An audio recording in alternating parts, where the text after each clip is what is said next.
Hi everyone, welcome back to my YouTube channel. So today I'll be talking about what to do when you feel less energetic and you feel less motivated to do things. And sometimes you don't even know why. You just don't feel like yourself. It's difficult to work. It's difficult to probably do your assignments, to do your dishes. You just don't feel as much energy as you would like to do. And the thing about not feeling as much energy is a lot of work is not done, and you see the work piling up, and you're sad that this is beyond your control. Sometimes you can't even explain the source of the sadness. Something I've learned is most times when this happens, it's not something you can change. It's not something you understand yourself. And there are a lot of reasons. It could be hormones. It could be that there are so many things you're thinking about that you've not found time to analyze. Sometimes we believe not thinking about something or just ignoring situations to make them better. But most times it's not that way. Most times, in order to prevent yourself from being affected by a situation in the long term, you have to deal with it in the short term. So I'll just be reading from a blog. The title is How to Stop Being Lazy. And when I say laziness, I do not mean that everything is fine, but you just decide to do Netflix and chill. That's not what I'm talking about. I'm talking about those times when all you want to do is to work so bad. You really want to work. But your brain is like, girl, not today. You're not doing that. And that's because so many things are going on that we don't know. So many things are going on in our brain. I'm not going to go into the intricacies of that. This is not a neurobiology class, but this is just kind of a way to just manage and go through that phase without necessarily causing a lot of damage to your schedule, so your work, like things you're supposed to do, how to show up even when you don't feel like. So first, this blog says you're not alone. And yes, this is something that really helps. Most times when we are in terrible situations, our brain tricks us to thinking, girl, it's just you.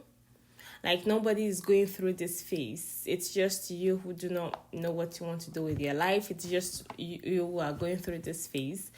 But something I've learned is, especially when you do your research, you realize that there's hardly any situation you're going through that there's not a population of people going through that very same thing. Sometimes even worse.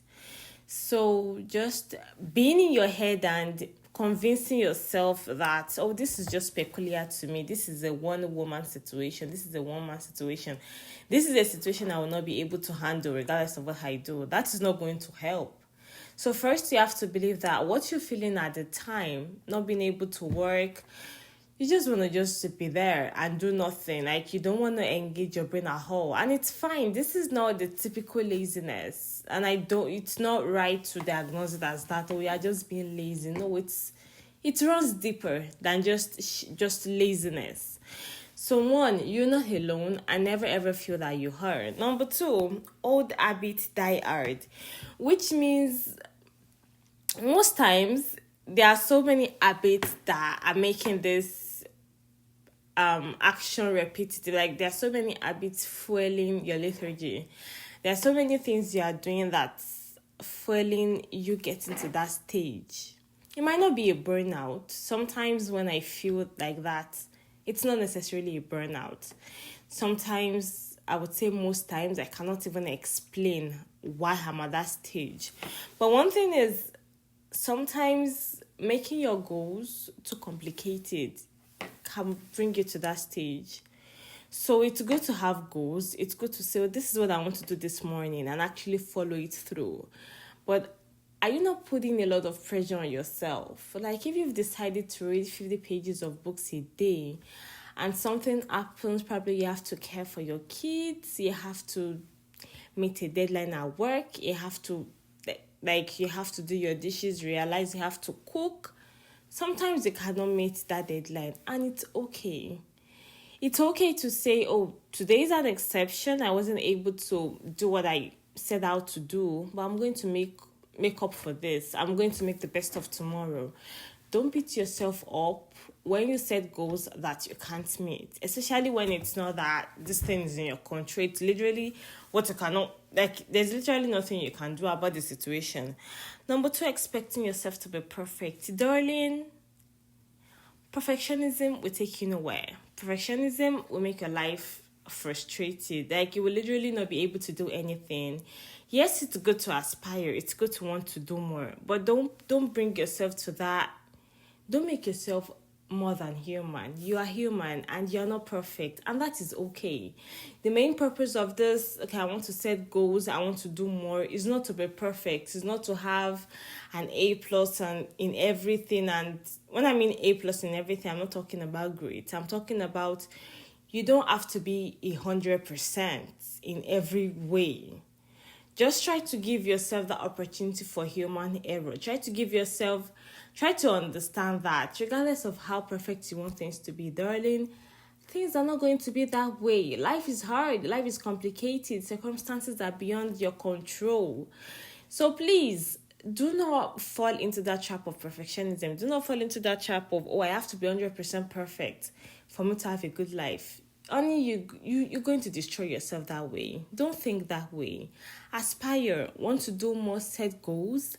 But the main reasons of doing all these things is not to be a superhuman. It's not to be a robot. It's not to be a computer. So it is perfectly okay if you make mistakes and you have to re-strategize. Another thing is listening to your inner critic. Your inner critic is kind of the best. Because especially when you've made that role, like especially when you've done your part in kind of improving yourself, placing your mental health as important and trying to like learn on your own what you like, what you want to do with your future, your inner critic understands all the process. Your inner self was there when you literally didn't know what you wanted to do with your life, and your inner self was there when you started figuring out, I think I would like to do more. I think I would like to change my lifestyle. I would like to change my diet, whatever you want to do. Your inner self has been with you every step of the way. So when you're at a stage where you are kind of comfortable where you are, like you've done enough work to say, yes, I think I'm making improvement and I think I'm doing something better, your inner self will still remain at that point. And when your inner critic is saying, probably, for instance, if you want to change your diet, your inner critic is the one that will tell you, I think we decided to do this some time ago, but we didn't follow it through because this. That is, your inner critic is the one who has been there all step of the way. So it's kind of, I'll say, your best friend in this situation. That is why you have to listen. Yes, it's good to like have other people's point of view and have other people talk about your flaws and what you can do to better your situation, what you can do to whatever. But you being able to sit down and you being able to listen to your inner voice is something you have to do, because regardless, you're stuck with yourself for life. Like, if any other person lives your life, you are the only one who remains. And this is why you have to make that as like a very important thing to do. Try to listen to your inner critic. Another thing is listen to criticism from others. Yes, nobody wants to hear how they are imperfect or how if they can better what they are doing 1,000 times. But learn to listen without judgment. Learn to let people diagnose you, I would say. And I'm not saying just anybody, like people you trust. Sometimes when you're just in certain situations, you don't have the same point of view with others, because they do not have their emotions clouded. They are seeing you for who you are. But it's different from how you personally will look at the situation. So if you want to grow, if you don't want to keep beating yourself up for, sometimes I just don't feel like doing anything and all of that, listen.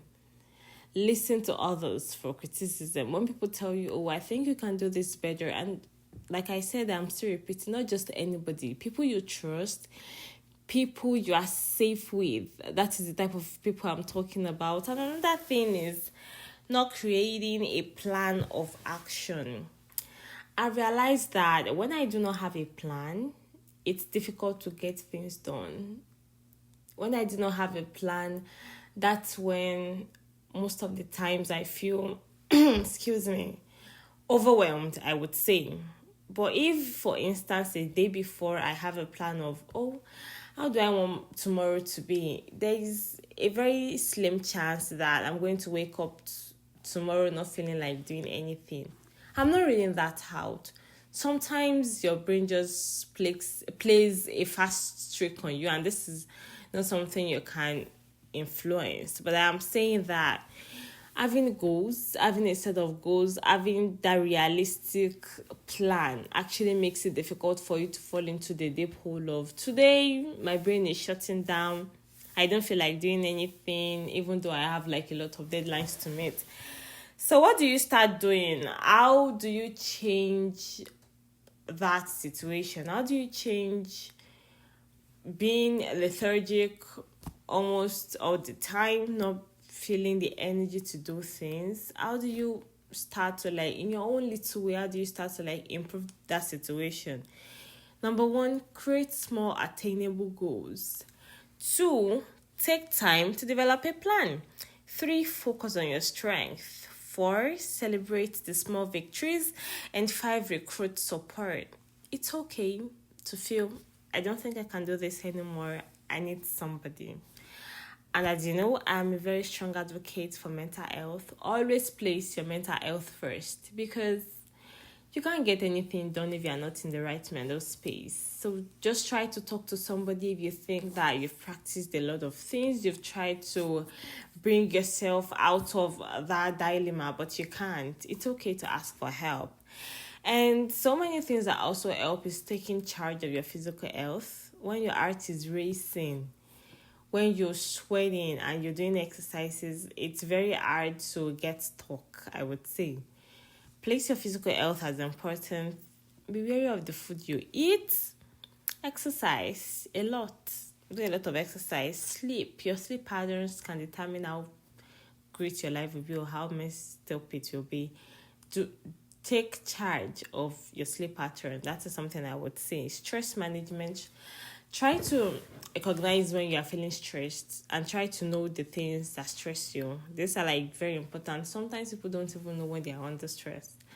I do know when I'm under stress, and I'm able to tell myself, no, girl, today I'm not going to put myself through that agony. Learn to recognize those patterns and learn to know what to do about them. Like, it's like it's a switch, on and off button. So when you feel that today I'm stressed, my stress level is 100%, you should learn, like, what do I do to improve myself? Do I play some games? Do I visit a friend? These are things that you kind of have to learn.